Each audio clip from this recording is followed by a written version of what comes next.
Cette semaine, Philippe, le chef exécutif de la maison de Buyer, a imaginé des recettes pour nous. On s'occupe de la 4e recette de cette semaine, autour donc du minster, de la noix et de l'endive.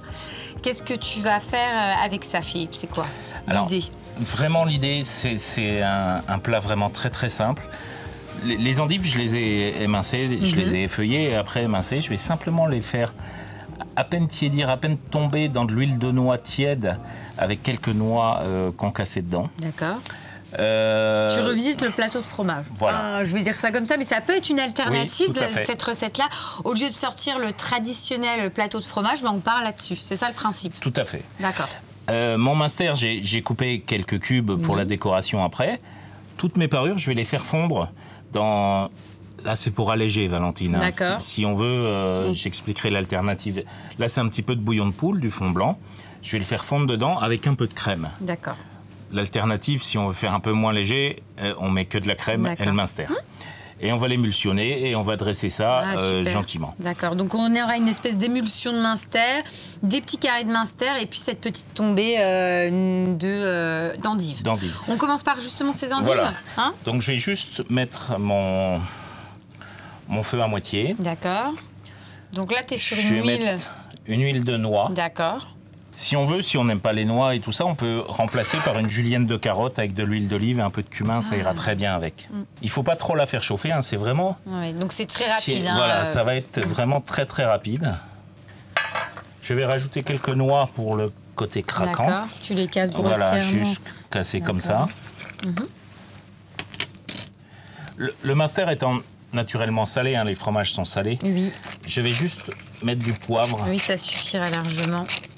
Mais c'est sympa de partir sur une recette comme ça. Alors bon, là, je parlais de l'utiliser en alternative du plateau de fromage. Donc, on peut très bien aussi l'utiliser le soir.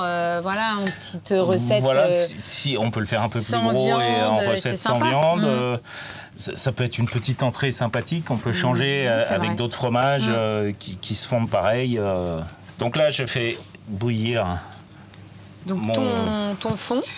Mon fond dans lequel je vais simplement mettre... Donc là, tu mets toutes les petites parures. Voilà, toutes mes petites parures. Tu vas rajouter un petit peu de crème. D'accord. Et ce que tu me disais tout à l'heure, le fait d'avoir ajouté ce fond, c'était pour alléger un peu la préparation et pas faire du 100% crème. Mais ça fonctionnera très bien avec du 100% crème. Et donc là, on va attendre que le minster parfume et fonde. Voilà. Tu me parlais justement du minster quand tu m'as dit tout à l'heure on peut changer pour du roquefort. T'aimes bien toi utiliser les produits vosgiens? Tu fais, je veux dire un maximum dans toutes tes recettes, t'as au moins un élément des Vosges. Oui. Même quand je suis à l'autre bout du monde pour débrouiller, il me faut toujours un petit morceau de vosgien, un morceau de lard, un morceau, voilà. Alors au-delà de l'attachement, tu le fais parce que quoi? Parce que c'est tes origines, parce que ça te parle, parce que c'est l'appel à la gourmandise. Oui, aussi. Et puis, c'est notre rôle pour moi, cuisinier, on a la chance d'être médiatisé. Pour moi, c'est aussi mettre en avant les producteurs qui travaillent dans l'ombre et qui travaillent tout au long de l'année. Et c'est notre rôle. Alors, on peut dire, par rapport à ce qui s'est passé, on peut en vouloir ou pas au gouvernement, enfin voilà. Mais notre rôle, c'est vraiment de consommer local et de sauver les petites entreprises localement. Et ce qu'on peut faire, c'est en utilisant leurs produits. C'est vrai, en les mettant en avant, en utilisant, en se régalant en plus avec ces produits-là. Donc voilà, là, j'ai une petite ébullition. Je sais plus, Valentine, j'ai pas mis de poivre là. Non. Non, je vais en mettre aussi un peu. Donc toujours pas de sel. Et puis là, je vais émulsionner. Oui, ça. Et puis après, on va passer au dressage. Donc là, tu mélanges. Voilà. On va terminer notre émulsion. Et puis après, on n'a plus qu'à dresser. On n'a plus qu'à dresser. C'est ça. On a la petite tombée d'endive aux noix, notre petite émulsion, nos petits dés de minster. Et puis, on va goûter.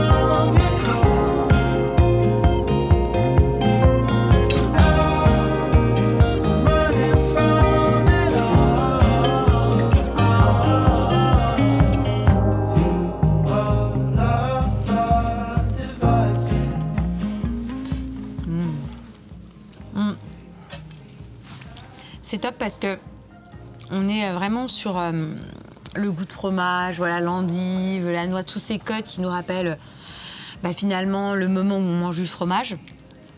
Mais c'est une autre version qui est super intéressante. Et puis ce qui est sympa, c'est qu'on retrouve le Münster à la fois en écume qui est légèrement adouci et quand même pour les amateurs qui aiment la mâche et le vrai.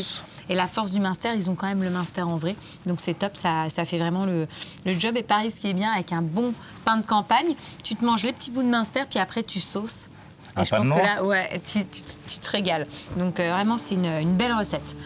On va terminer avec un dessert. Oui, demain, bon, on sera un peu moins local. D'accord. On va faire un ananas rôti aux épices douces. Super.